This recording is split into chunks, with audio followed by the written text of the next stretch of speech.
Hello, this is Olga Jevtich. I'm Miss Virginia Senior America 2003. This is Fashion Notes. You are here for a really surprise because we have a wonderful gentleman with us today, and we are going to learn a lot of jewelry making. Of course, you know, not a girl has enough jewelry, never enough, because they're all different. They're all different technique, they're all for different occasion, so we have to have it all. But anyway, he is doing something that, you know, we never had an artist to do this, what he's going to do, and he's going to demonstrate how it's done. And, you know, there's some technique, and also he's going to show us the pieces, what he's doing with him. First of all, I would like to introduce him and ask him lots of questions. So you're going to learn a lot about how to do it. If you're interested, you can learn. Of course, there are lessons around. His name is Mr. Fred Walker. He is an artist and craftsperson and designer and mechanic, because, you know, he has to wear many hats to complete finished product, because it's always complicated and it's very interesting too. Mr. Walker, thank you very much for coming today. Actually, I have to tell you, I found Mr. Walker from a cute little gallery in Occoquan, Virginia. It's called Art a la Carte. Very catchy name, but a cute gallery with the interesting artists. We had, as you probably remember, several artists from that little gallery. And they have their place there, and they have an interesting concept, you know, that if you want to work more, you pay less for the space, and if you know, don't have time, you know, you things can be displayed. But anyway, this is a very interesting arrangement. And also, Occoquan is a really cute town. You should go on weekends, you know, to visit. They have interesting little stores, boutiques, restaurants on the water, and, you know, lots of different, you know, not like a mall little shops. They're different shops.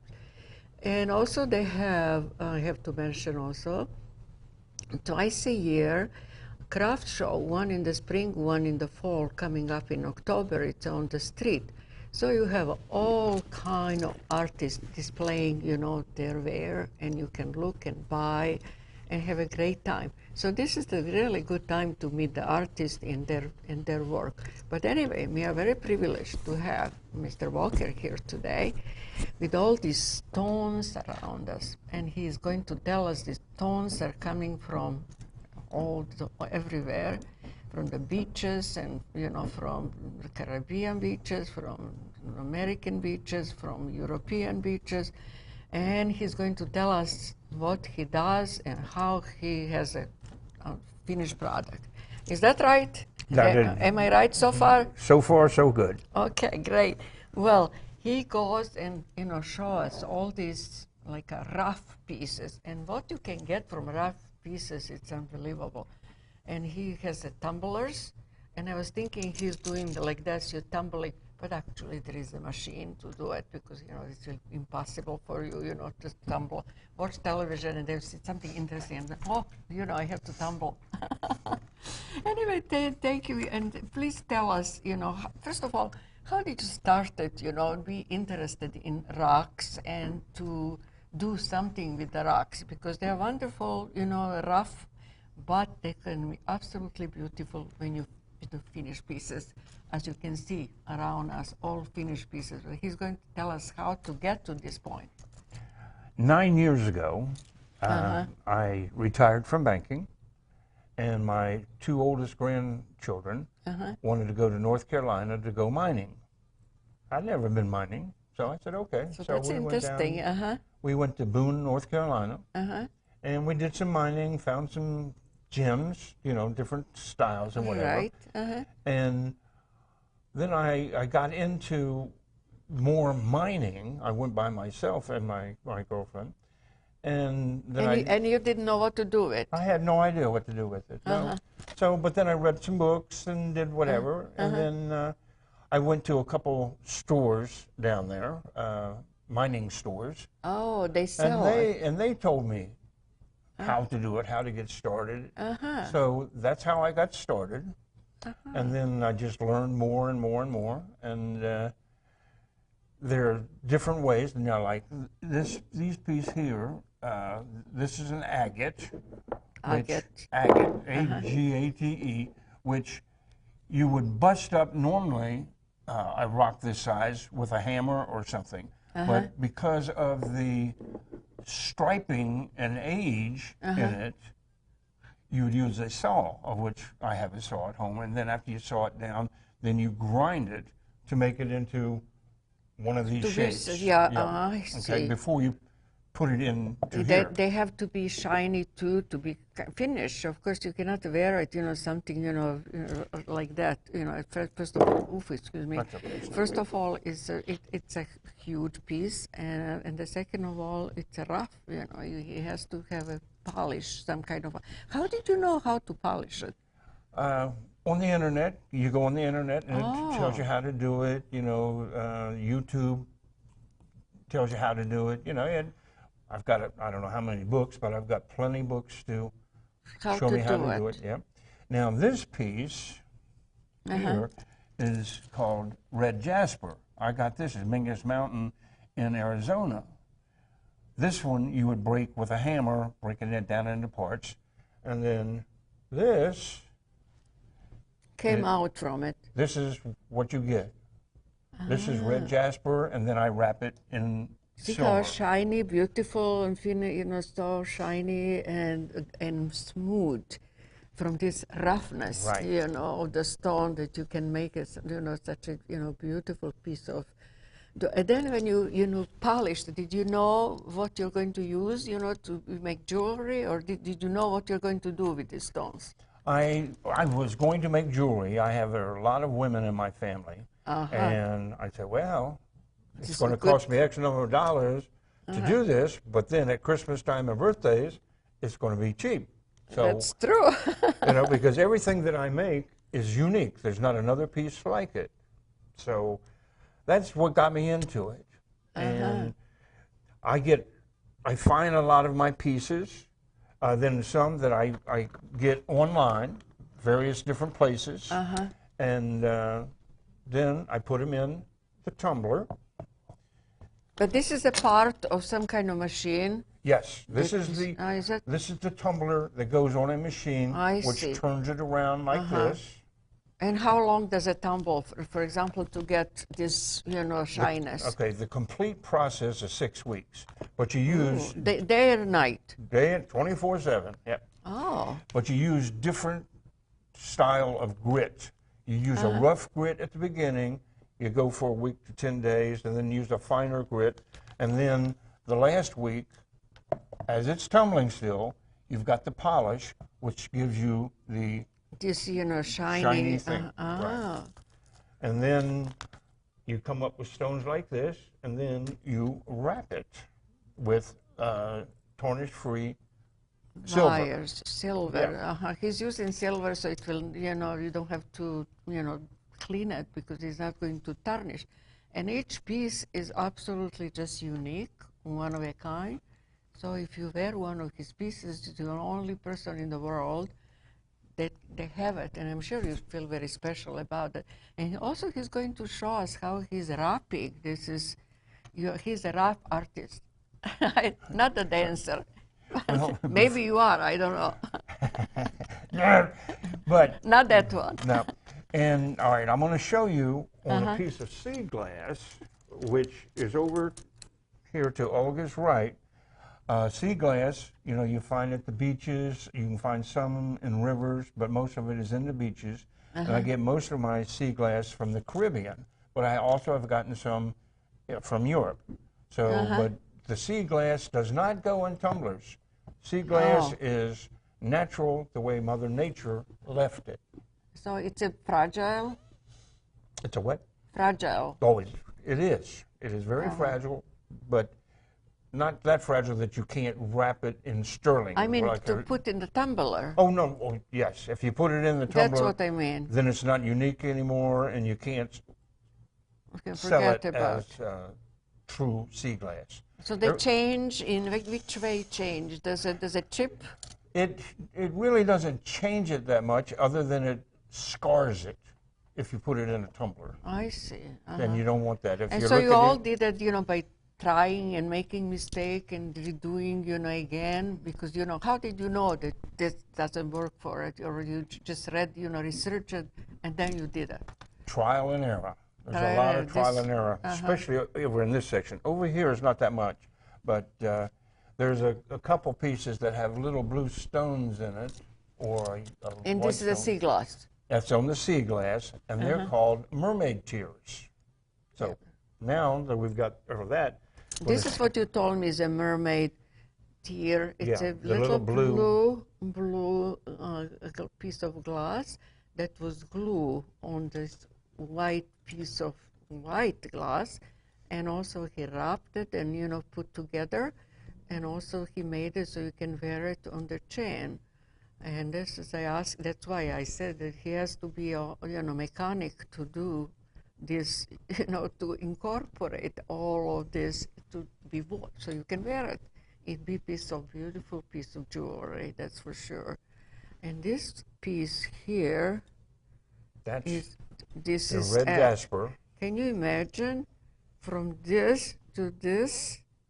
Wow, this is such an impressive thing, to do. And Olga, what do you use this? What you said you are using this silicone. This goes in the tumbler, and it helps break the matrix off of the gem.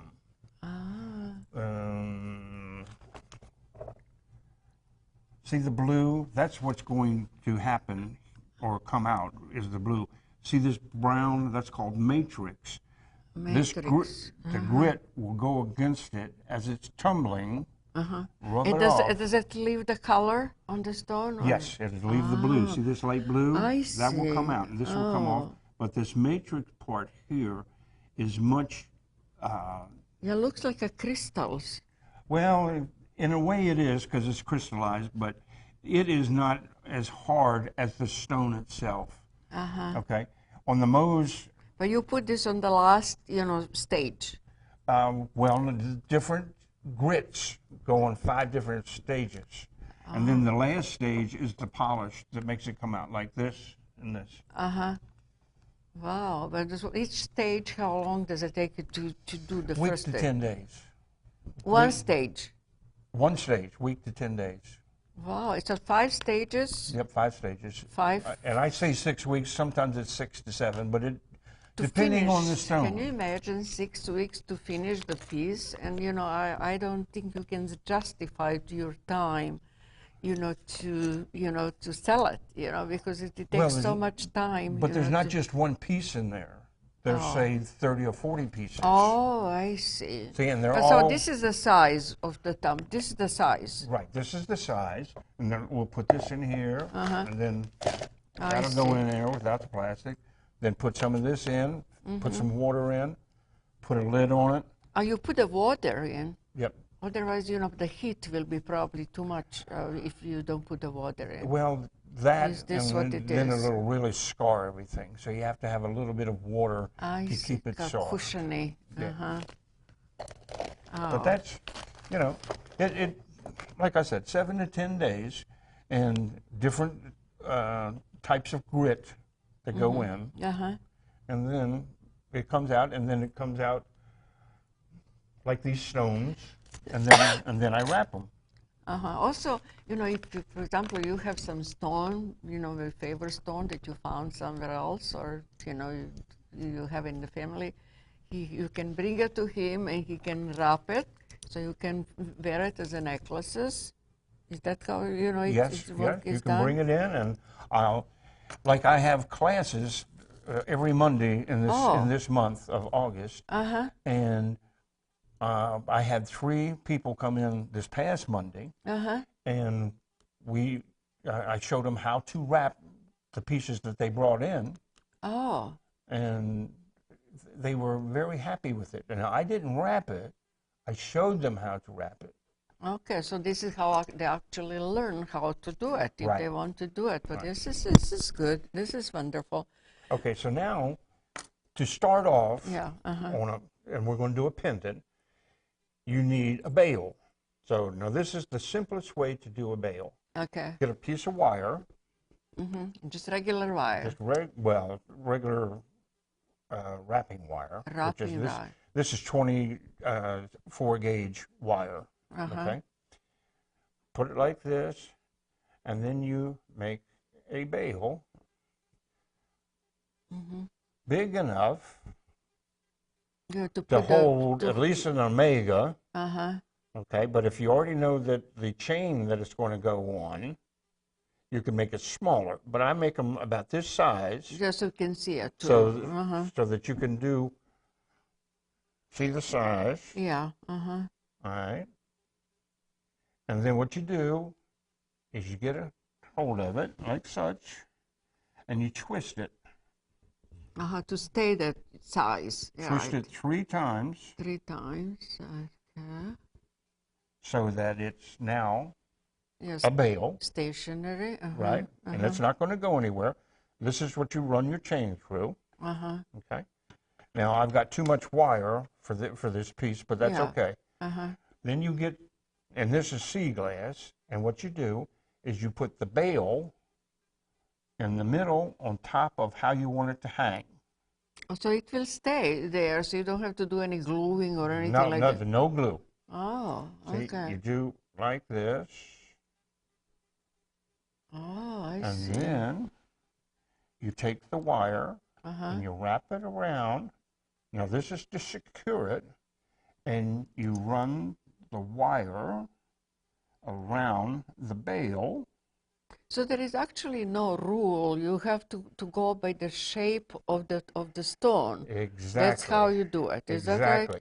I can sit here and say I want to do it this way, but then when I get to doing it, the stone or the piece of glass says, "No, you're not going to do it that way." You cannot do that. Yeah. I see. Yeah, you have to follow the line of the shape of the stone. Now that's only securing part of it. So we do it again. Come back around, and this time I'll come this way and wrap it around. So now I have a piece of sea wire. And how do you finish it so it will not show, the ends? Okay. Well, I'm just showing this. It's not a finished piece. Yeah. But what I would do is, don't have the proper tools, but we'll do it. Yeah, we have idea of how it is done. Come on. How you cut it, and then how you finish. Well, as soon as I get it cut, there, okay. What you do, so that the end doesn't get stuck in your hair or on your clothes. Of course, yeah, right, You bend it around and make a spiral, like so. Oh. And then you continue. So it looks really decorative. And then, yeah, it's not like, it is a knot.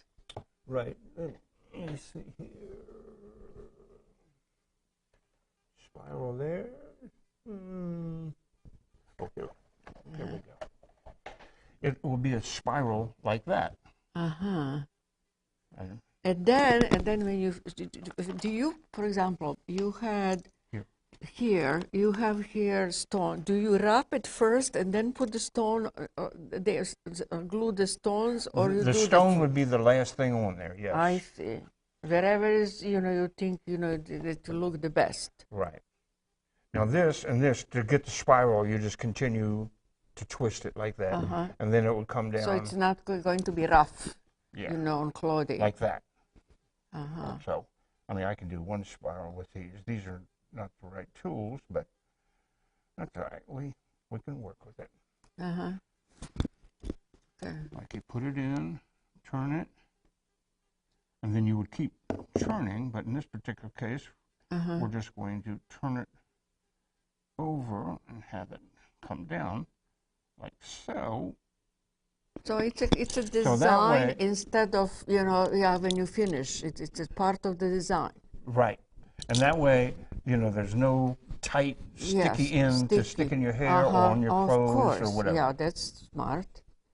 I said, and do usually the people use, to hang it? This is like a pendant now. Yeah. They use it a chain or piece of. We have chains here and here. I have different sizes of chains that if a customer Yeah. wants a chain, then I've got it. Now I don't have Omega chains, but I have chains for all of my products. Yeah, right.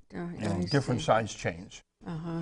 But if somebody comes in and says, "Hey, I have this stone or this piece of sea glass Right. wrapped, but I want it for an Omega," well, then I'd make the bail big enough for an Omega chain to go around I see. or go through. And, when people maybe come to you, they said you show them, the stones. They are all polished, and then they can choose maybe little stones to go with that, or you are one that choose, and then they have a choice. They cannot have a choice of wrapping because every stone is particular, is different, and needs different wrapping, according to the shape of the stone. Is that right? Now, with the red jasper, when I break this up, there will be little pieces that I will make earrings out of and have with this.